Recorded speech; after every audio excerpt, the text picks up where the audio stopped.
Transformer दो type के होते हैं, स्टेप अप और step down. Is a device which can increase और decrease the voltage.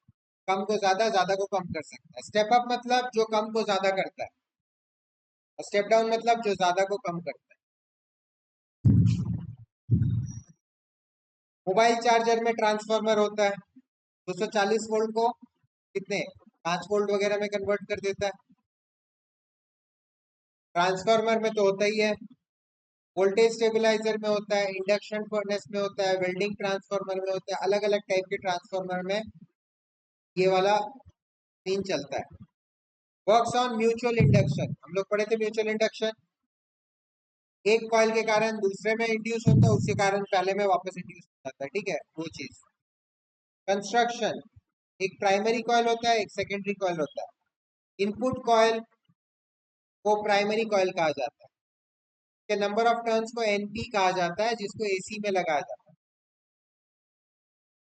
Output coil को सेकेंडरी कॉइल कहा जाता है, उसके नंबर ऑफ टर्न को एनएस कहा जाता है, और ये भी एसी डिवाइस में लगाया जाता है। तो बेसिकली क्या हो गया आपका, ये इनपुट है,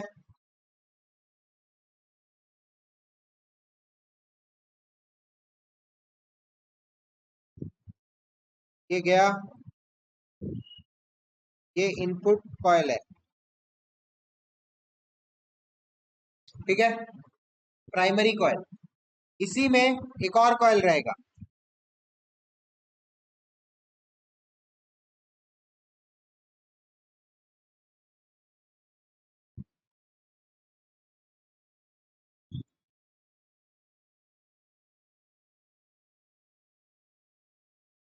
और यहाँ पे आपका कोई डिवाइस लगा रहेगा,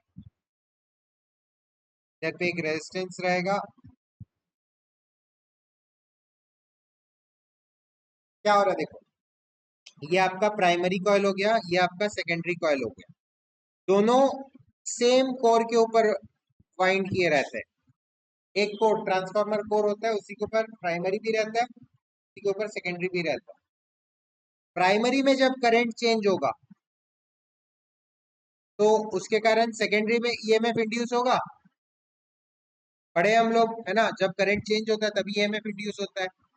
तो एक बार करंट बढ़ रहा है तो यहाँ पे भी ईएमएफ बढ़ेगा, करंट कम हो रहा है तो यहाँ पे भी ईएमएफ होगा, जनरेट होगा। करंट चेंज होना चाहिए ईएमएफ के लिए, है ना। और वो ईएमएफ के कारण यहाँ पे एक बार करंट ऐसे आएगा, एक बार करंट ऐसे आएगा, और रेजिस्टेंस से पास करेगा। रेजिस्टेंस से करंट पास करेगा तो यहाँ पे भी क्या आ जाएगा, एक एसी आ जाएगा। बस इसको आउटपुट वोल्टेज बोलेंगे और इसको इनपुट वोल्टेज बोलेंगे। इनपुट अगर कम है और आउटपुट अगर ज्यादा है तो ये कौन सा ट्रांसफार्मर होगा, स्टेप अप या स्टेप डाउन? स्टेप अप हो गया, इनपुट कम है आउटपुट ज्यादा है। और अगर उल्टा है, इनपुट ज्यादा है आउटपुट कम है, तो स्टेप डाउन ट्रांसफार्मर हो गया, ठीक है। लेकिन हम लोग ये बीच में घिचड़ पिचड़ ऐसे करके नहीं दिखाते, हम लोग कैसे दिखाते हैं, इसको थोड़ा साफ सुथरा कर लेते हैं हम लोग। इसमें ऐसे कर देते हैं, और इस वाले में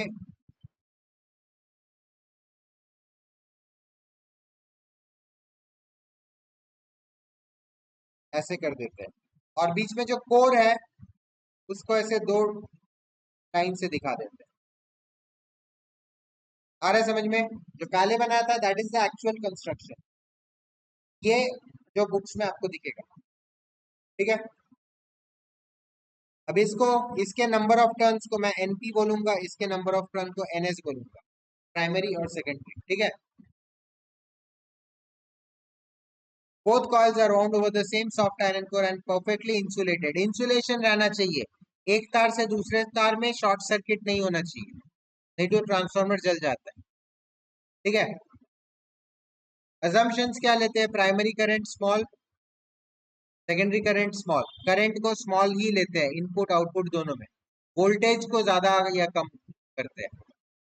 flux leakage in the core between two coils is zero. ये कुछ अजम्पशंस होते हैं, प्राइमरी करंट स्मॉल है, सेकेंडरी करंट स्मॉल है, और कोई फ्लक्स लीक नहीं कर रहा है, मतलब प्राइमरी कॉइल से जो फ्लक्स निकल रहा है वो पूरा का पूरा सेकेंडरी कॉइल में जा रहा है, ये अज्यूम करते हैं हम लोग, लेकिन ऐसा होता नहीं है। 99% जाता है, 1% लूज हो जाता है, इधर उधर चला जाता है फ्लक्स। ठीक है, वर्किंग कैसा रहता है?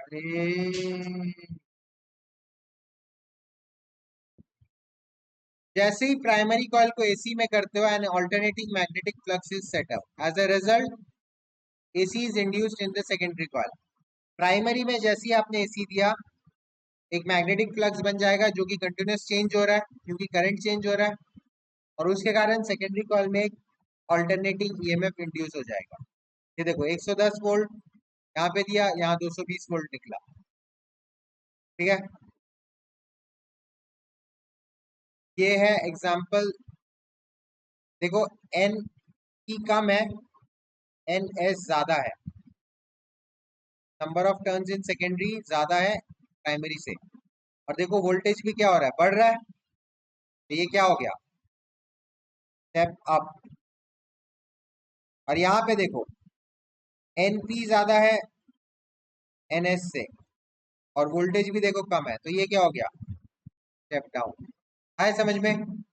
तो इसका मतलब हमको समझ में आ रहा है, input voltage output voltage NP और एनएस में कुछ रिलेशन होना चाहिए, है ना? दोनों रेशियो से बढ़ रहे हैं ना, तो इसी रेशियो को अब हम लोग प्रूव करने वाले हैं, इसको बोलते हैं ट्रांसफॉर्मर इक्वेशन। इसी रेशियो को हम लोग अभी डिराइव करने वाले हैं। चलो तो ये वाला रहने दो डायग्राम, ये जो मैं समझाने के लिए जो जो लिखा था उसको हटा दो।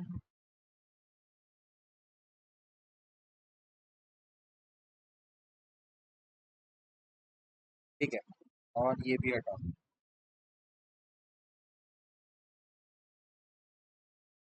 अभी इस डायग्राम पे हम लोग डेरिवेशन करेंगे।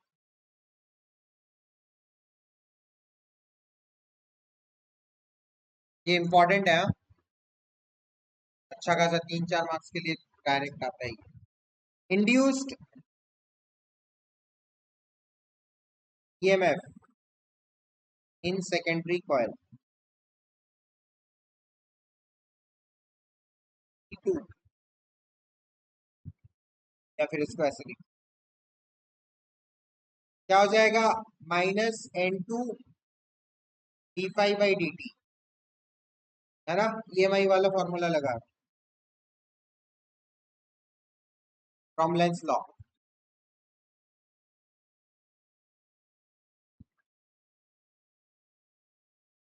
अब बैक ईएमएफ, अब क्योंकि E2 इंड्यूस हो गया है, E2 के कारण वहां पे भी करंट जा रहा है सेकेंडरी कॉइल से, तो उसके कारण प्राइमरी कॉइल में वापस एक करंट इंड्यूस होगा, बैक ईएमएफ बोलते हैं इसको। A back EMF will also be induced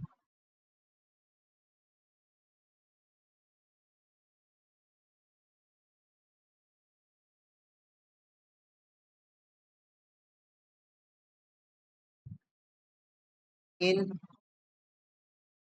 primary coil due to change flux of secondary coil।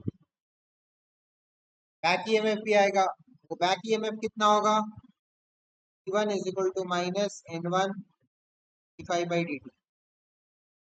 ठीक है, ये हो गया इंड्यूस्ड ईएमएफ जो प्राइमरी के कारण सेकेंडरी में आया, ये हो गया बैक ईएमएफ जो सेकेंडरी के कारण प्राइमरी में आया, म्यूचुअल इंडक्शन हो रहा है।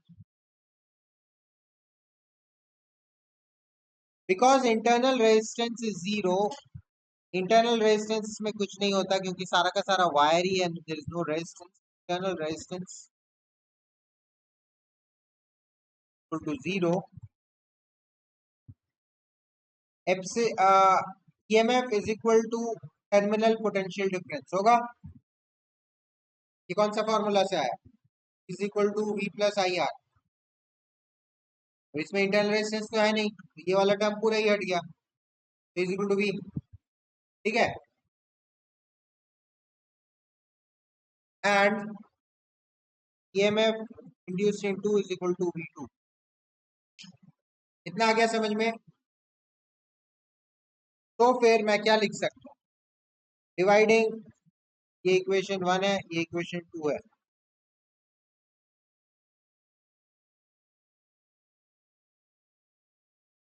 डिवाइडिंग 1 by 2,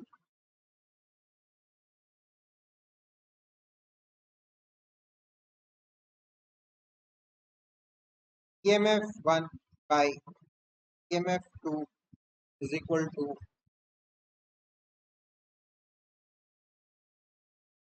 माइनस EMF 1 क्या था? Minus N1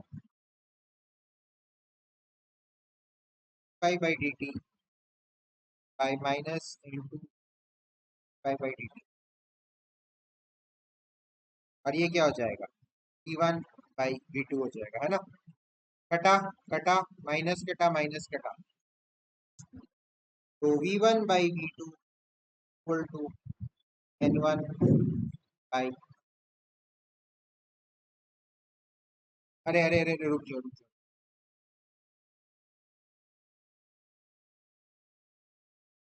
EMF 1 by EMF 2 is equal to N1 by,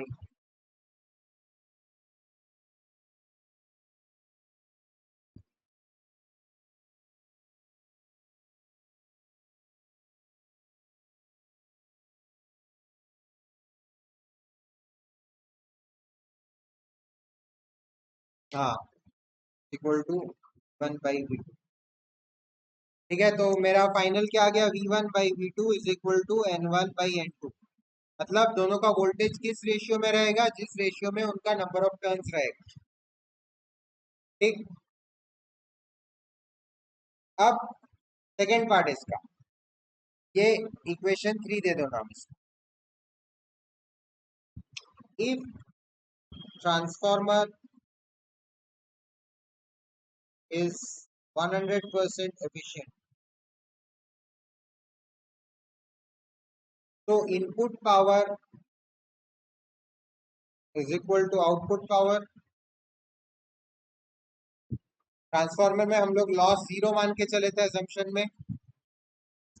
input power क्या रहता है? I1 V1 equal to I2 V2, मतलब I1 by I2 equal to V2 by V1, है ना?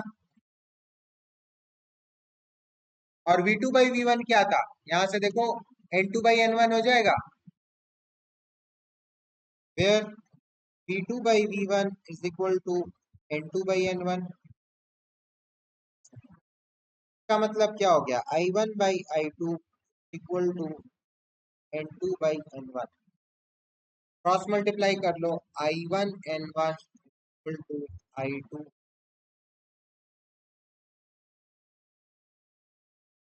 ये होता है ट्रांसफॉर्मर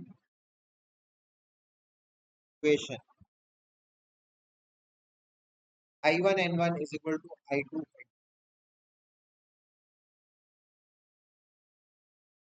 लास्ट बस इतना लिख लो, स्टेप अप और स्टेप डाउन में क्या डिफरेंस होता है?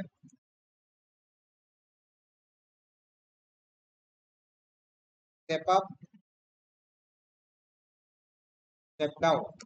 स्टेप अप में V2 is greater than V1, का मतलब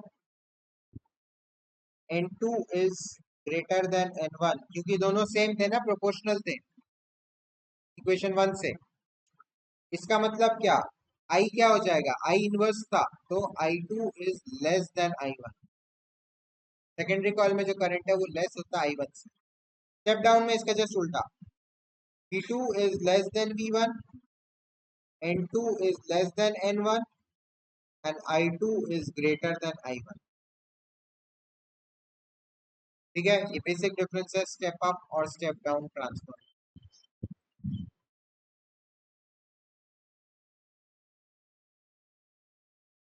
हो गया?